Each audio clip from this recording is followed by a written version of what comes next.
Good morning વિદ્યાર્થી મિત્રો, ધરતી વિદ્યાલયમાં આપનું સ્વાગત છે. આજે આપણે standard 7 subject maths chapter number 3 માહિતીનું નિયમનનો અભ્યાસ કરીશું. એમાં આપણે ગઈ વખતે મધ્યક કેવી રીતે શોધવો, મધ્યસ્થ કેવી રીતે શોધવો અને બહુલક અને વર્ગ લંબાઈ આ ચાર રીતો શીખી ગયા. બહુ સિમ્પલ અને સરળ હતી. મધ્યકમાં એક જ સૂત્ર હતું કે x બાર એટલે મધ્યક, જેને ઇંગ્લિશમાં કહેવાય મીન, MEAN. પછી બહુલક એને ઇંગ્લિશમાં કહેવાય મોડ અને મધ્યસ્થ જેને ઇંગ્લિશમાં કહેવાય મીડિયન. મધ્યસ્થ ઇંગ્લિશમાં ક્યારે કહેવાય મીડિયન, એટલે શું કહેવાય મધ્યસ્થ. ઓકે, તો એમાં આપણે બહુલક કેવી રીતે શોધતા હતા વિદ્યાર્થી મિત્રો, યાદ કરો. તો એનું સૂત્ર હતું, જો હું એક વખત રિવિઝન કરાવી દઉં. સૌથી પહેલા તો આપણે શોધતા હતા વર્ગ લંબાઈ. વર્ગ લંબાઈ એટલે શું કે આપેલી માહિતીમાં સૌથી મોટી સંખ્યા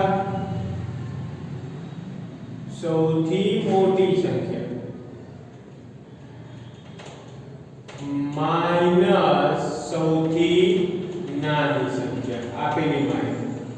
આપેલી માહિતીમાં સૌથી મોટી સંખ્યા માઈનસ આપેલી માહિતીમાં સૌથી નાની સંખ્યા. આ છે સૂત્ર હતું વર્ગ લંબાઈ.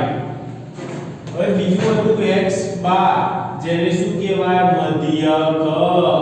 તો એને સૂત્ર હતું summation fi upon xi upon summation fi. કાં તો શું કે આપેલી માહિતીનો સરવાળો ડિવાઇડ બાય કુલ સંખ્યા, અથવા એને કહેતા હતા કે આપેલી માહિતીનો સરવાળો ડિવાઇડ બાય કુલ સંખ્યા. ઓકે, એના પછી હતું m, જેને કહેવાય મધ્યસ્થ. એમ શું મધ્યસ્થ? મધ્યસ્થના બે સૂત્રો હતા. તો સૌથી પહેલા તેને કયા ક્રમમાં ગોઠવો? સૌથી પહેલા તો માહિતીને ચડતા ક્રમમાં ગોઠવો. માહિતીને કયા ક્રમમાં ગોઠવો? ચડતા ક્રમમાં ગોઠવો. મધ્યસ્થના બે સૂત્રો હતા. જ્યારે n કેવો હોય અયુગ્મ, જ્યારે n શું હોય અયુગ્મ, ત્યારે મધ્યસ્થ m બરાબર સૂત્ર હતું n+1/2 મૂળ પ્રાપ્તા. ઓકે, જ્યારે n શું હોય યુગ્મ, અયુગ્મ એટલે એકી સંખ્યા, યુગ્મ એટલે બેકી સંખ્યા. અયુગ્મ એટલે એકી સંખ્યા અને યુગ્મ એટલે બેકી સંખ્યા. તો શું સૂત્ર હતું? m બરાબર n/2 મૂળ પ્રાપ્તા પ્લસ n/2 પ્લસ 1 મૂળ પ્રાપ્તા ડિવાઇડ બાય 2. તો આ સૂત્ર હતું. હવે ત્રીજું હતું આપણું બહુલક. બહુલકને ઇંગ્લિશમાં સિમ્બોલ z ને ઇંગ્લિશમાં કહેવાય મોડ. શું કહેવાય? મોડ. તો એનું બહુલકનું સૂત્ર હતું કે આપેલી માહિતીમાં જે અંક સૌથી વધારે વખત પુનરાવર્તન થાય, આપેલી માહિતીમાં જે સૌથી વધારે શું પુનરાવર્તન થાય તેને શું કહેતા હતા? બહુલક કહે છે. ઓકે, દાખલા 4 છે, 4 3 વખત રિપીટ થાય, 2 છે 2 વખત રિપીટ થાય, તો 4 શું છે આપણું બહુલક. તો આટલા આપણે નેક્સ્ટ ટાઈમ ભણ્યા હતા.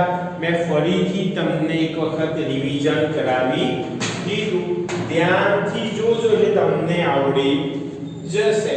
હવે આજનો ટોપિક છે બહુ સિમ્પલ છે અને સરળ છે. ભાઈ આ બધા ચેપ્ટરો છે તમારે આગળ ભણવામાં આવે છે. આ જે આખું ચેપ્ટર છે માહિતીનું નિયમન, આગળ જઈને એનું નામ બદલીને કરે છે ખાલી આંકડાશાસ્ત્ર. તમારું ચેપ્ટરનું નામ છે માહિતીનું નિયમન, આગળ જઈ એને બદલીને શું કરે છે આંકડાશાસ્ત્ર. આવું છે, કોઈ ફરક નથી. જો તમને આજે આવડે છે તો 10માં બી આવું છે. ઓકે, તો ચલો હું તમને આનો અભ્યાસ કરાવી દઉં. તો આજે છે લંબ આલેખ નથી, લંબ આલેખ એટલે શું? તો બહુ જ ઈઝી છે સેન્ટેન્સ. તો જો અંકો કરતા ચિત્રો વડે માહિતીનું સહેલાઈથી જાણી અને સમજી શકાય છે, પરંતુ દરેક માહિતી ચિત્રાત્મક રજૂઆત કરવામાં ઘણો સમય જાય. ચિત્રોના બદલે આ જ માહિતી બીજી રીતે પણ દર્શાવી શકાય. આપણે અંકો અને ચિત્રો વડે માહિતીને સહેલાઈથી જાણી અને સમજી શકીએ. એ આપણને ખબર છે. કોઈ એમ કીધું હોય કે ક્લાસમાં 90 થી વધારે વિદ્યાર્થીઓના ગુણ, તમે એ માહિતીને આસાનીથી સમજી અને જાણી, પરંતુ દરેક માહિતી ચિત્રાત્મક રજૂઆત કરવા ઘણો સમય લાગે. આપણે કોઈ ચિત્ર દોરવું હોય તો વિચાર કરો તમે કેટલો બધો સમય લાગે. તો ચિત્રાત્મક માહિતીને બદલે આપણે પણ આજે બીજી રીત યુઝ કરીએ છીએ. બીજી રીત એટલે કે આલેખની રીત. બીજી રીત એટલે વિદ્યાર્થી મિત્રો શેની રીત? આલેખની રીત. તો લંબ આલેખ કોને કહેવાય કે આપેલ માહિતીના પ્રમાણમાં સરખી પહોળાઈ, એટલે જે સ્તંભની પહોળાઈ હોય એ કેવી રાખવાની? સરખી રાખવાની. લંબચોરસ સ્તંભ હોય, લંબચોરસ એટલે શું? એની લંબાઈ સામસામેની બાજુની લંબાઈ કેવી હોય? સરખી હોય. લંબચોરસ શું હોય? સ્તંભ હોય. એવા દોરી શકાય. તો આને શું કહેવાય? લંબ આલેખ કહે છે. હમણે હું તમને દોરીને બતાવું કે લંબ આલેખ કોને કહેવાય. ધ્યાનથી સમજો, બધું છે ઈઝી. ફરીથી કે આપેલ માહિતીના પ્રમાણમાં સરખી પહોળાઈ અને ઊભા લંબચોરસ સ્તંભને આલેખ પત્રમાં દોરી શકાય છે. આવા સ્તંભ વડે દર્શાવતા આલેખને લંબ આલેખ કહેવાય છે. આલેખ પત્ર એટલે કે આલેખ પત્રમાં આડી અને ઊભી લીટીએ પરસ્પર કાટખૂણે દોરેલી હોય છે. આડી અને ઊભી લીટી પરસ્પર કેવી હોય? કાટખૂણે દોરેલી. આ લીટીઓ વચ્ચે અંતર એક સરખું હોય છે. આ જે લીટીઓ છે, લીટીઓ વચ્ચે અંતર એક સરખું જ રાખવામાં આવે છે. કારણ કે જો લીટીઓ વચ્ચે અંતર એક સરખું રાખવામાં ન આવે તો આલેખ આપણે સરખો અને ચોકસાઈ વાળો મળે નહીં. માટે જો તમારે આ ચોકસાઈ વાળો જોતો હોય તો તમારે શું કરવું પડે? એ બંને વચ્ચે ડિસ્ટન્સ. અને જો અમુક લીટીઓ આછા રંગની છે ને અમુક લીટીઓ ઘાટા રંગની, એટલે બે ક્રમિક લીટીઓ વચ્ચેનું અંતર સરખું હોય છે. ઓકે, તો આ યાદ રાખો. બીજું છે લંબ આલેખના ફાયદા. તો આ શું લંબ આલેખ છે? માહિતી રજૂઆત ટૂંકી હોય છે. ને ટૂંકમાં આપણે બધું સમજી શકીએ છે. આ જે લંબ આલેખની માહિતી છે એ રજૂઆત કેવી હોય છે? ટૂંકી હોય છે.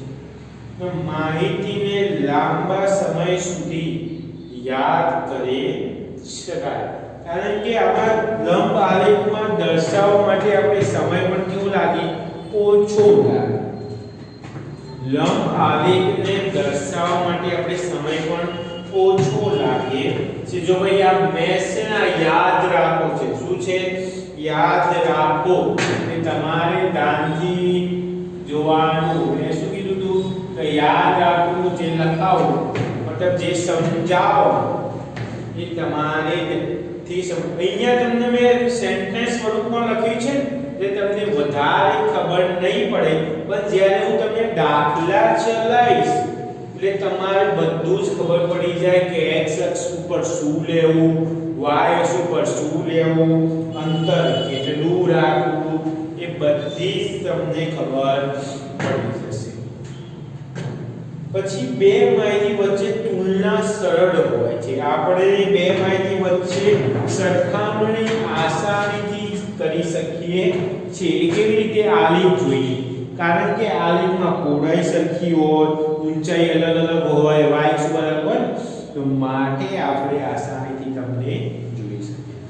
પછી માહિતીને સરળતાથી અને ઝડપથી સમજી શકાય છે. આપણે જે માહિતી સમજીએ એ આપણે ઝડપથી સમજી શકાય, કારણ કે આલેખ સ્વરૂપ હોય એ ફટાફટ આપણે એને સમજી શકીએ છીએ. અને આલેખ દોરવામાં પણ વાર થતી નથી, કારણ કે આલેખ આપણે 10-15 મિનિટમાં દોરો, 10-15 મિનિટ એટલે 5-6 મિનિટ થાય.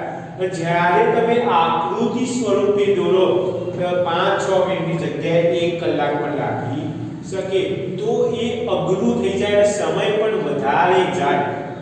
માટે આપણે આલેખને મતલબ ચિત્રવાળા માહિતીને લંબ આલેખ એટલે આલેખ સ્વરૂપમાં દર્શાવવામાં આવે છે. તો તમને સર એમ થાય કે સાહેબ આ આલેખ દોરીએ, પણ આલેખના ફાયદા શું? આલેખના ફાયદા શું? તો એમ કે આપણે વર્તમાનપત્રો, સામાયિકો, ટેલિવિઝન છે, ખબર છે તમને આલેખ સ્વરૂપે માહિતી આપે છે. કે જુદા જુદા દેશમાં ઠંડીનું પ્રમાણ કેવું હોય, જુદું જુદું હોય. તો શહેરોના નામ x અક્ષ ઉપર લખવામાં આવે છે, ઠંડીનું પ્રમાણ y અક્ષ ઉપર લખવામાં આવે છે માહિતી. પછી જન્મ દર, મૃત્યુ દર, ઠંડી, ગરમી, વરસાદ, પાકનું ઉત્પાદન વગેરે. ઓકે, આ છે. તો લંબ આલેખ દોરવો એટલે કે આલેખ પર આપણે તો સમજ પડી તમને કે આલેખનો ફાયદો શું? તમે આલેખ પરથી ઠંડીનું પ્રમાણ દર્શાવી શકો, વરસાદનું પ્રમાણ, ભેજનું પ્રમાણ, પાકનું પ્રમાણ, ગરમી, જન્મદર, મૃત્યુ દર, ઓકે, પછી વિકાસ, કોઈ દેશનો વિકાસ, એ બધું જ તમે આલેખ પરથી દર્શાવી શકો છો. અને સમાજમાં તમે જોજો આલેખ આવ્યા હશે, પછી વિજ્ઞાનમાં પણ આલેખ આવ્યા હશે. એટલું બધા છે લંબ આલેખ.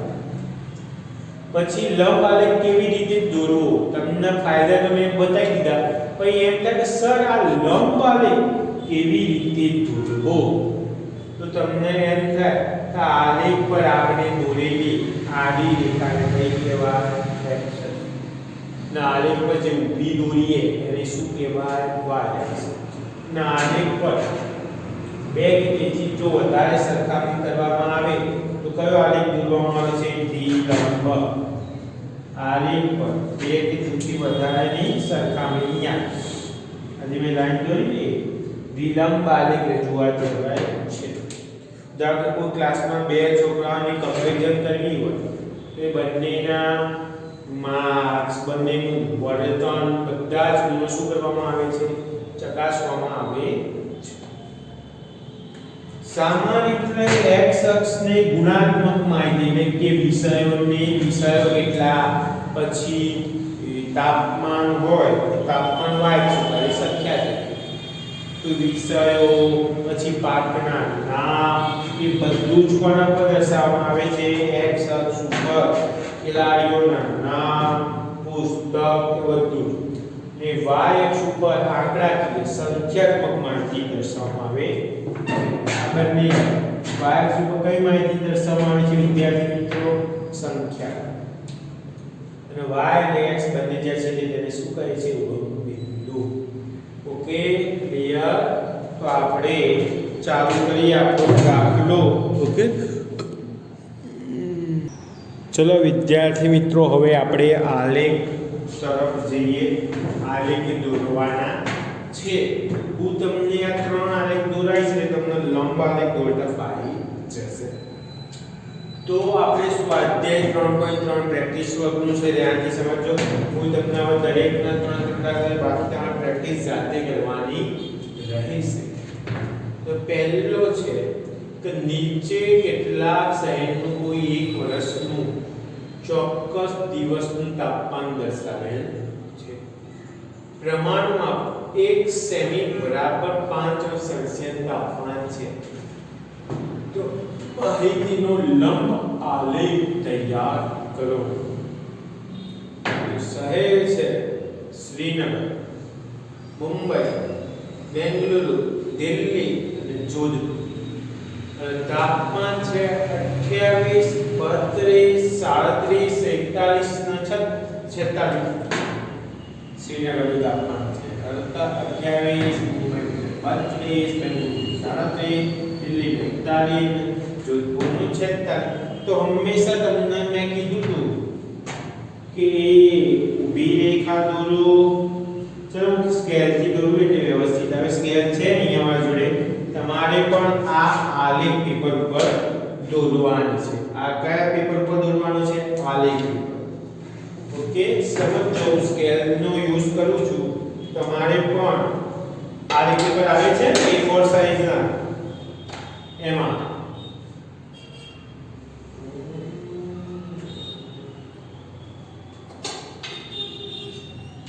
આ ઊભી એટલે કઈ અક્ષ? y અક્ષ.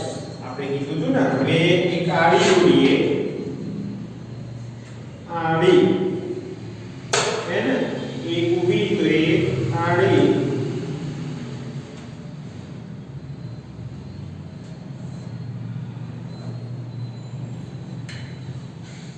આડી થઈ ગઈ છે ને. તો આડીને શું કહેવાય? x અક્ષ. હવે મેં તમને કીધું હતું કે આ જે બંનેને છેદે ને, એ બંનેને છેદે એને હું આ પોઈન્ટ દર્શાવું છું. તમને દેખાય છે ને ભાઈ? તમને કમ્પ્લીટ દેખાય છે ને? હા. તો આ જે બંનેને છેદે ને, એ બંને આ x અક્ષ અને y અક્ષ છેદે તેને કહેવાય ઉગમ બિંદુ. શું કહેવાય? ઉગમ બિંદુ. એને યામ ક્યાંથી થાય? 0. તો નીચે હંમેશા મેં તમને કીધું હતું કે જ્યારે તમારે આમાં બે વસ્તુ આપી છે, એક શહેરના નામ અને તાપમાન આપે છે. તો ગુણાત્મક માહિતી x અક્ષ ઉપર અને સંખ્યાત્મક માહિતી y. ગુણાત્મક એટલે કયું? આ તાપમાન. તો પહેલું કયું છે? શ્રીનગર આવશે. પછી અંદાજે આટલું સરખું અંદાજ છોડ દે શ્રીનગર. બીજું છે મુંબઈ. ત્રીજું છે અંતર. આ બંને વચ્ચે કેવા જોઈએ? સરખા. સ્કેલમાં સરખા જોઈએ. તમે 200 એટલે છે મુંબઈ. પછી બેંગલુરુ. પછી શું છે? દિલ્હી. પછી શું કીધું છે? જોધપુર. ઓકે, આ અંતર છે શ્રીનગર, મુંબઈ, બેંગલુરુ, દિલ્હી અને જોધપુર. ઓકે, આ છે. હવે તાપમાન. તો તાપમાન 1 સેન્ટીમીટર બરાબર કેટલા લીધા છે? 5. તો અહીંયા થશે, હું થોડા ડિસ્ટન્સ લઈ લઉં છું. આ 5, આ 10, 15, 20, 25, 30, 40. મેક્સિમમ સ્કૂલ છે 40 ના 45 ના 50 સુધી આવી જશે. તો 1 સેન્ટીમીટર, આ 2, આ 3, આ 4, આ 5, 6, 7, 8 અને 9. તો 1 સેન્ટીમીટર એટલે કેટલા લીધા છે? 5. તો 0 થી અહીંયા 5, પછી 5 થી 5 એટલે 10, 10 થી એટલે 15, પછી 20, 20 માં 5 25, 25 માં 5 30, 30 માં 5 35, 35 માં 5 40, 40 માં 45. આ થોડું લંબાઈ દઈએ ઉપર. 45 માં 5 ઉપર એટલે 50. ઓકે, તો જો શ્રીનગરનું તાપમાન કેટલું છે? 28. શ્રીનગર એટલે આ સ્થળ. તો 28 ને કયા આવશે? આ 25 અને 30 ની વચ્ચે. તો ત્યાં આલેખ દોરી નાખવાનો. 25 અને 30 ની વચ્ચે બે સ્કેલ મૂકવાની. તમારે જે શ્રીનગર છે ને ત્યાં અહીંથી આમ દોરી દેવાનું. એક જ મિનિટ, પેન ખોલી દો એટલે ફાવે. તો વિદ્યાનગર લખ્યું છે ને ત્યાં દોરી દે અહીંથી અહીંયા અને અહીંયા. તો આ લંબ આલેખ થઈ ગયો. કોનો? શ્રીનગર. હવે છે મુંબઈ. તો મુંબઈ એ કેટલું છે? 32. તો 32 કે 30 થી ઉપર અને મુંબઈની સામે 32 એટલે અહીંયા. તો આ જો આ અહીંયા જ ભાઈ છેડે નીચે y અક્ષ ઉપર અડાડી દેવાનું. તો આ થઈ ગયું મુંબઈ. મારે થોડું જાડી પાતળી આવશે, તમારે બધી જ કેવી આવશે? સરખી. મારે થોડી મોટી નાની આવશે, તમારે બધી સરખી. બેંગ્લોર તાપમાન 37 કે આવ્યું? 35 અને 40 ની વચ્ચે. તો અહીંયા કેટલું આવશે? પછી આ થોડું આમ લાઈન આડી અને ઊભી. કેમ અહીંયા y બરાબર 5 5 લીધા? કારણ કે આપણે અહીંયા રકમમાં કીધું હતું તો 1 સેન્ટીમીટર બરાબર કેટલા? 5 અંશ સેલ્સિયસ. ઓકે. તો 5 પાછા પછી આ નીચે હંમેશા ગુણાત્મક માં, ઉપર હંમેશા સંખ્યાત્મક માં. ક્યાં થઈ ગયું? આ મારે જાડો પાતળો આવી, પણ તમારે જ્યારે તમે આલેખ પેપર ઉપર આ આલેખ દોરશો તો તમારે કેવો આવશે? એકદમ સીધો. પછી છે દિલ્હી. દિલ્હી કેટલું છે? 41. તો 41 ક્યાં આવશે? આ 40 ને 1 એટલે અહીંયા ઉપર. અહીંયા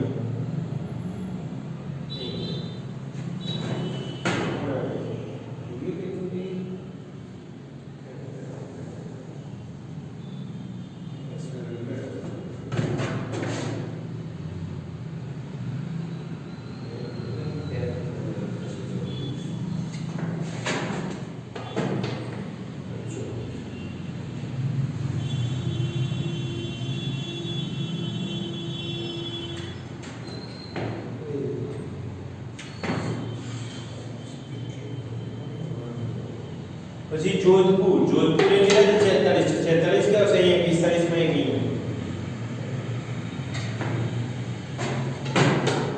તો આ જોધપુર. સીધી લાઈન પછી y અક્ષ ઉપર ટચ કરી દેવાની અને આ બંને જે ગેપ છે, આ બંને અહીંયા બધા ગેપ કેવા હોવા જોઈએ? સરખા. ગેપ કેવા જોઈએ? સરખા. તો આ આલેખ આપણો થઈ ગયો. હવે તમે એમ કે સૌથી વધારે કોનું તાપમાન આમાં કોનું દેખાય છે? તમે કહેશો કે જોધપુર. સૌથી ઓછું તાપમાન કોનું? તો તમે કહેશો કોનો આલેખ ઓછું છે? બતાવશે શ્રીનગર. સૌથી મીડિયમ કોનું તાપમાન છે? તમે કહેશો બેંગ્લોર. ઓકે. તો તમને આલેખ પરથી ક્વેશ્ચન પૂછાય અને તમને ખબર પડી જાય. એકદમ ઈઝી છે આલેખ. તો આલેખ તમારે દોરવો હંમેશા ઈઝી પડે. જો ફરીથી હું સમજાવી દઉં તો x અક્ષ ઉપર હંમેશા શું હોય? ગુણાત્મક હોય. y અક્ષ ઉપર શું હંમેશા? સંખ્યાત્મક હોય. તો x ઉપર શું હતું? લાઈન તમે લખી દીધું. શ્રીનગર, મુંબઈ, બેંગ્લોર, દિલ્હી, જોધપુર. આ x y તથા 0. પછી કેટલા કીધા હતા? 1 સેન્ટીમીટર બરાબર 5 અંશ એવું કીધું. 1 સેન્ટીમીટર બરાબર કેટલા હતા? 5. તો 5 10 15 20 25 30 40 45 ઓકે. આ રીતે છે. પછી એ રીતે અહીંયા લઈ લઈશું. તો તમને અહીંયા શું વસ્તુ આપી છે? જો આ ત્રીજો તમારે હોમવર્કમાં કરવાનો છે. ઓકે. અને એવા બીજા બી ઘણા બધા છે એ તમે જાતે ટ્રાય કરજો. શું કીધું છે? જોજો. ભગવતી બુક સ્ટોર્સ જૂન માસના એક દિવસના વેચેલા પુસ્તકોની વિગત આપે છે કે પુસ્તક એટલે કયા વેચાય? જૂન માસમાં, જૂન મહિનામાં ગણિત, વિજ્ઞાન, અંગ્રેજી, ગુજરાતી અને સંસ્કૃત. તો આ પુસ્તકોની સંખ્યા છે 55, 40, 30, 25 અને 20. ઓકે. તો y અક્ષ બરાબર 1 સેન્ટીમીટર કેટલા? 5 પુસ્તકો લેવા છે. આગળના જેમ 1 સેન્ટીમીટર 5 5 5 ઉમેરતા જાઓ. ફરીથી ચલો એના એક પ્રોસેસ કરવાની છે. તો આ વખતે તમને ખબર પડી જશે. આગળમાં ખબર તો પડી જશે. ચલો સૌથી પહેલા તો ઊભી અક્ષ દોરી દેવાની. સીધી જ આવી જોઈએ. આમાં બ્લેક બોર્ડ છે એટલે અડી જાય છે, તમારે સીધી જ આવી જોઈએ. આ ઊભીને શું કહેવાય? વાય. પછી શું? આડી દોરવાની છે.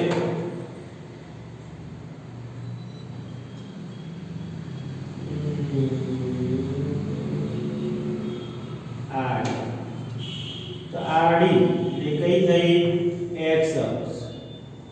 ભાઈ તમને ખબર છે ને, પણ ઉપર દેખાય નહીં, ગણિત વિજ્ઞાન એવું દેખાય નહીં. ત્યાં નહીં આવે, થોડી ઉપર, થોડી દૂર શું દોડું? ઉપર. તમારે થોડું બેસવું પડશે તમારે. હજી બસ આટલી એટલે તમને દેખાય ગણિતમાં કેટલા ગુણ, વિજ્ઞાનમાં. ઓકે, આ થઈ ગયું. હા શું થઈ ગઈ? x અક્ષ.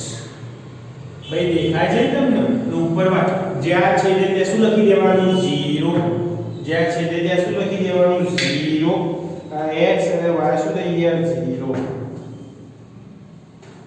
ઓકે, આ 0 થઈ. હવે કયા વિષય પહેલું હતું? ગણિત, વિજ્ઞાન, અંગ્રેજી, ગુજરાતી અને સંસ્કૃત. એવી રીતે અહીંયા દર્શાવી દો. તો આ થઈ ગયું ગણિત, આ થઈ ગયું વિજ્ઞાન, ગેપ કેવું હોય સરખો, પછી થયું અંગ્રેજી, પછી છે ગુજરાતી, પછી છે સંસ્કૃત.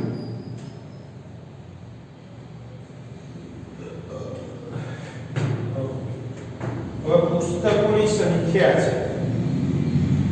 પુસ્તકોની સંખ્યા એટલે 55, 40, 30, 35 અને 20. સોરી 25 અને 20.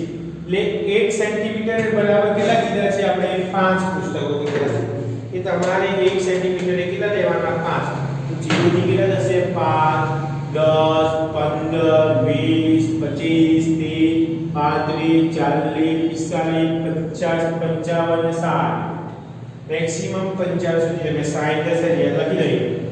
5, 10, 15, 20, 25, 30, 35, 40, 45, 50, 55 અને 60. ઓકે, હવે ગણિતમાં કેટલા છે? 55. તો અહીંથી 55 સ્કેલ રાખવાની આ 55 થઈ ગયું. પછી આમ ઊભી દોરી દેવાની, નીચે ટચ થઈ જાય છે 55. અને જે સ્કેલ હોય એ કેવી હોય? સરખી જ રાખવાની. ઓકે, આ 55 આપણે મળી. પછી વિજ્ઞાનમાં કેટલા છે? 40. 40 આ વિજ્ઞાન 40 ને ક્યાં આવશે?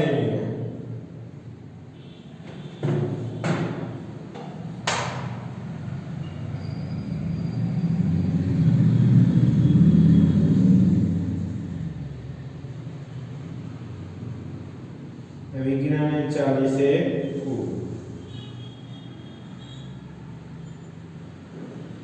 ओके, विज्ञान. પછી અંગ્રેજી કેટલા? 30. 30 એ આમ મળ્યા. અંગ્રેજી કેટલા? 30. અંગ્રેજીમાં 30 ગુણ. તો પછી આ આગળ ના જોઈન્ટ. ઓકે, અંગ્રેજીમાં 30 આવી ગયા. પછી ગુજરાતીમાં 25. ગુજરાતી 25 એટલે ક્યાં આવી ગયું?